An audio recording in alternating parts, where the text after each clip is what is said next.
When you think of Nintendo, odds are you're thinking of Mario, Zelda, Animal Crossing, Super Smash Bros., or many of their other super influential video game franchises. And not only are those wonderful franchises on their own, but they've influenced and helped inspire so many other game developers that there are tons of games inspired by these franchises that you're able to play even if you run out of Zelda games, for example. But one of those Nintendo franchises that I personally am a big fan of, that I think is very underutilized as far as the concept and the gameplay idea, is WarioWare. I've always been surprised at how few games are like WarioWare out there. It's still extremely unique, and I just think it's an extremely fun concept and could totally be explored more by other game developers. So recently, when I stumbled upon a game on social media called Mindwave, I got extremely excited and went to try out the demo immediately. And I loved Mindwave so much that I recorded a whole video about Mindwave, and I was going to make a video just about Mindwave. But then right before going about that, the Rivals of Aether guys, you know, the ones who make the Super Smash Bros. Like platform fighter, just shadow dropped their own WarioWare-like game on Steam, and it was free for the first couple days. So I decided to give that a shot, and that was also really good. So I went out and tried to find a handful of WarioWare clones to take a look at and see if they could scratch that WarioWare itch, and if this is genuinely as underutilized of a concept as it feels like it is to me, and if these games hold up to the WarioWare franchise itself. So let's take a look. First up, I'm going to start with Dreams of Aether. So this game came out of nowhere, and it's made by the Rivals of Aether guys, which is a very popular indie game platform fighter that I'm a huge fan of. So Dreams of Aether falls into the developer's Aetherverse, which is basically a handful of different games that all use these same characters that you can find in Rivals of Aether. And the concept here is all dreams. So you're playing as this goat lady, and you start in her dream and you play through the microgames that are related to her, and then there are 4 other characters that you will go through and play the microgames associated with them, and each one has kind of a different theme. There's one that's like fighting food. There's this other character that is more like a puppy, but he kind of comes across as this scary monster at the beginning of his level until you get to the end, and then you're like playing fetch with him and stuff like that. But besides that, it is basically one-for-one WarioWare game. Like, it just 100% feels like a WarioWare game. And that's totally fine. You go through each level and you have to beat a handful of microgames before you get to the last boss, which is a microgame without a time limit usually. And those are usually a little bit more difficult. And when you come across those in the campaign, that's the end of that level and you move on to the next level. If you are playing the marathon mode, when you come across a boss level, you get a life back. So that's just kind of how those levels work there. Another thing that is extremely similar to WarioWare games is Dreams of Aether is very, very short. It's like 30 minutes long, honestly, but it is a great time the whole way through. And you can definitely come back and play the marathon mode and go through as long as you possibly can, playing these mini games over and over and over again. And honestly, it's totally worth it because these mini games are very fun. And the art style and creativity here in these mini games is awesome. And when this game first came out, it was shadow dropped on Steam for free. For like the first 2 days it was out, it was totally free. And even now, with it not being free, I think it's only like $3 or $4. Like, it's totally worth the price of entry to play this game and just have a quick gaming session, play through the whole thing. And it's just very cute. The music's awesome. The Rivals of Aether guys do an amazing job with the soundtrack. The characters and the creative artwork back and forth is also amazing. Some of the mini games play on what you would expect from Rivals of Aether. There's a few mini games involving the fighters and things they would do. Like, there's a fighter named Crag who his whole thing is he makes rocks, and there's a mini game where you throw in a whole bunch of rocks that he made. You'll see the other characters interacting, even if it's not something they would do in the fighting game. Like the Fox Girl Fleet from Rivals of Aether 2, she's seen in a few kind of stealthy situations or as like a thief. So you'll see similar characters popping up and little details here and there just to remind you that it is in this Aetherverse. It's very cute. The aesthetic is awesome. And the fact that they just released this game that seems to be more of like a love letter to WarioWare than something that's like a big announcement or a big game release is awesome. One thing that is more unique about Dreams of Aether than WarioWare is the final boss. And honestly, the final boss like broke my mind. It was very tricky and very difficult, but I loved it. Basically, in spoilers, I guess. Basically, the idea is friendship saves the world. We're all coming together to beat the final boss. And how they do that in WarioWare is you get 2 mini games at the same time. And usually one is controlled with the analog stick and the other is controlled with the buttons. Sometimes it's not, and you're genuinely like moving both of the mini games at the same time, but you've got to beat 2 micro games simultaneously to beat the final boss. Then once you're done playing 2 micro games at the same time, you kind of move into this rhythm game where this piñata character who's been recurring throughout the little 30-minute adventure decides to start dancing to beat the final boss. And so now you're playing a rhythm game where you've got to like push the right directions and the buttons at the right time, but also you're doing a micro game at the same time, and there's this bar that you've got to fill up and you've got to do enough damage so that you can beat the final boss, which is like everyone's nightmare and everyone's asleep because of him. And it's genuinely chaotic, and it was very difficult to like pay attention to everything going on at the same time. But it was awesome. Like, it wasn't too difficult that it was overwhelming. Well, okay, it was a little overwhelming, but in like a good way. And it was very unique compared to other endings to WarioWare games. And I had a great time. It was awesome. It was a great end to this 30-minute adventure, and I would highly recommend it to any WarioWare fans. For $3, that's a steal. If you didn't grab it while it was free, that's totally fine. This is like nothing. Like, just go pick it up. It's awesome. Definitely worth playing. Okay, next is a game that I honestly am surprised I even stumbled upon it. It's got very few Steam reviews, and it seems like it's got very little engagement overall. This game is called Fish-like, and it is a WarioWare-style game that is all about fish and fishing. So if what you have been looking for is micro games that are entirely themed around going fishing or fish, then do I have the game for you. It's called Fish-like, and it is also extremely cheap and very cute, honestly. This game was a little all over the place as far as the difficulty goes, honestly, but it was fun. But the game itself, so yeah, it's WarioWare and it's just about fishing. All the mini games are pretty much what you'd expect from a WarioWare game. In fact, a lot of them are pretty much one-for-one mini games you would find in WarioWare, just this time themed around fishing, except for this one that I played that was just mashing the download button on like a Windows 2000 computer. But yeah, I mean, there's not a ton to say about this one. It's just WarioWare as if it was drawn in MS Paint and just about fishing. Like I said earlier, the difficulty of some of these micro games is a little all over the place. That is one thing that I can imagine is a little tricky when making games like this, is making it so the levels as you progress get more and more difficult. Because as it goes now, the introductory stage, the boss fight for that one, was fairly hard. Like, it was like a bullet hell thing, but you were on a boat, because it's about fishing.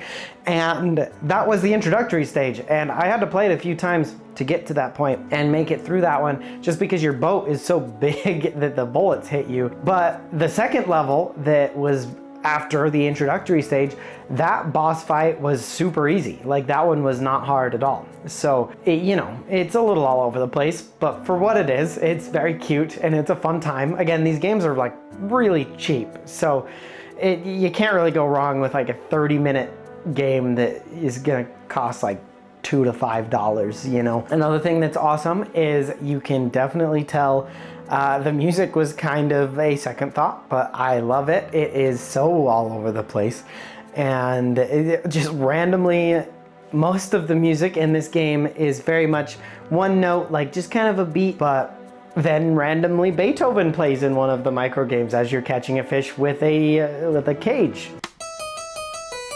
Dude, we got the freaking Beethoven? God, no! So you really don't know what you're gonna get from Fish-like. It's pretty awesome. So, you know, give it a shot. Next up, in a similar vein to Fish-like, which is an extremely short game that seems to be just kind of a passion project of a smaller indie developer, this next one is called Game Soup.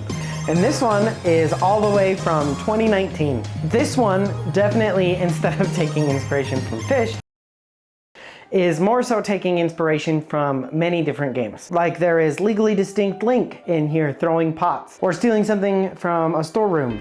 There's Legally Distinct Lemur Tail Sonic the Hedgehog going to the end of a stage with the prompt, gotta go fast. There was a Minecraft mini micro game where you just had to dig down and find a diamond. And then there was just some stuff that was all over the place. So Game Soup, you can see where it's getting the idea of Game Soup, right? This one, again, extremely short. In fact, I beat the whole thing in, again, like 30 minutes. But again, this one's like $5. This one only has one level. So unlike Dreams of Aether, where there's a handful of characters and stages where you'll play, they've got around like 8 to 16 microgames per stage, but each stage will be about like 12 levels long, and then the boss. Game Soup is instead one big level. I think the Steam page said there was like 48 microgames in this game. I think I ended up playing most, if not all of them. But there's one level, and that level you'll go through 25 microgames, and then you'll fight the boss at the end. And then once you're done with that, there's a fast food mode, which seems to just be a faster version of that main level, as well as the marathon mode, which is just go as far as you possibly can. And similar to Fish-like, in an endearing way, this seems to just be like a passion project of a smaller team or a single developer. This one was definitely a smaller team. I think in the credits there were 2 developers. And so just people who like WarioWare and want to make their own WarioWare, you know? And also, similar to Fish-like, this one had a really hard boss. I say that, but I beat the boss without dying at the end. I would get to the end of the like 25 microgame marathon and have like 1 life left, and then you have these lives to make it through this kind of bullet hell boss at the end, and I would die each time. And then I was like, fine, I'll just go through again and keep as many lives as possible. And I ended up going through with all of my lives and beating it without needing any of them. So I say it was hard, but maybe it wasn't hard, and maybe I'm just bad. But it was cute. The final boss is like a cat Game Boy thing. You know, it's all over the place. The music in this game is also a little bit of a step above Fish-like, for better and for worse, because honestly, Fish-like's music, full bangers. But for another 30-minute romp that is, again, under $5, it's not a bad time. If you want to play a WarioWare game and have like $3, $4 burning a hole in your pocket, no shame in trying Game Soup. And of course, the WarioWare-like or WarioWare clone that I have the most to say about is Mindwave. And this is still a game I'm extremely excited about. And like I said, a few days ago, I recorded a whole thing talking about just this game before I knew I was going to expand this video into WarioWare clones. So I'm gonna throw back to that footage so you can hear what I had to say about Mindwave. This game is called Mindwave, and there's currently a demo available for it on Steam, so I'm very excited for this game. The demo is very short, but it was a wonderful time. The art style is amazing and feels kind of like if Invader Zim was drawn in MS Paint, which is either going to make you extremely excited to hear or extremely confused. So I'm just gonna show you what it looks like, and you can kind of get a feel for that yourself. But that absurdity is carried over from WarioWare in a different, more like colorful, almost psychedelic, insane way. And it was just a joy to go through, surprising in many ways. And my favorite thing about it is the fact that it's not just ripping off WarioWare. It's inspired by WarioWare and doing its own thing. And I'm just extremely interested to see how this turns out. The demo also takes really good advantage of the fact that this game is on PC, because you were constantly swapping control schemes, kind of like the WarioWare game on the Wii, Smooth Moves, where you would swap how you use the Wii remote and stuff like that. But in this case, it's your peripherals on your PC. So sometimes you will control the minigame entirely with the space bar. Sometimes you'll be using just your mouse. Sometimes it's WASD. And then it also will kind of mix them together. There's one where it's like a dungeon crawler and everything's black and white. And you've got to go through the dungeon and find this blue object. So that obviously uses both WASD and the keyboard and mouse. There's one where the character whose mind you've gone into in that level is running around and you got to draw a circle around them with your mouse. There's another one where you're like in a like DM situation, and it just tells you to spam. So you just have to push all the keys on the keyboard really, really quickly. Another one off the top of my head is like a CAPTCHA type thing. You gotta fill in the CAPTCHA really quickly. So obviously that one's with the keyboard and mouse. There's also some where you move around and you jump and stuff like that, like traditional platformer that's just WASD and the space bar. Stuff like that is just really cool to see that they're fully taking advantage of the platform they're on. The only downside to that is I'm curious how well that's gonna transfer over to console. Are they just going to do kind of a Mario Party setup, like where the modern Mario Party games, you can turn off motion controls and that basically just disables all of those mini games? That would be kind of a bummer because all of these mini games are extremely unique. I can't imagine really how well that's gonna move over to a console situation, but hopefully they're able to get this on console, because I just imagine most WarioWare fans are on consoles, considering all WarioWare games have been on consoles. But if not, I'll still be there day one, ready to buy it on Steam. So hopefully it does well regardless. It's just something that's gonna be interesting to see how it goes. The storyline of this game so far, just to kind of give you a brief overview and let you still experience it yourself, is basically you are this teenage girl and the world around you is kind of participating in this contest where you've got to climb up this tower. And it seems like every floor of the tower is gonna have a different person that you're basically battling within their brain.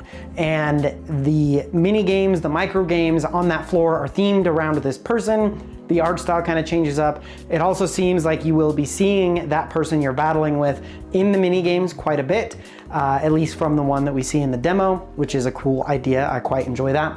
So it's enough of a storyline to be interested in it and see where it goes. It's not super deep, but I mean, it's a micro game, WarioWare looking thing, so anything's more advanced than what WarioWare's got going on. Oh, Wario? Yeah, he's my fashion icon. It's cool. There's also these kind of visual novelty sections, it seems like. There's only one in the demo, but you get to kind of talk to the people also in the contest with you. You have this buddy that you see, and there's this moment where you like fist bump each other and it does all this visual flair and cool stuff. So you'll definitely have characters to interact with throughout, which will probably extend the playtime a little bit. I hope the playtime isn't just extended by the story. I hope it's extended by having a lot of micro games as well, but we'll see. I'm very excited either way. And we cannot talk about Mindwave without talking about the aesthetics. Like I said, to me, this is kind of like if Invader Zim was made in MS Paint, but there's so much more to it. The animation is just amazing. The visual effects and the flares and everything are so great. Obviously, there's elements taken pretty closely from WarioWare, like the endless mode tower looks pretty close to how it looks when you're doing endless mode in WarioWare Mega Micro Games, the first one on the Game Boy Advance.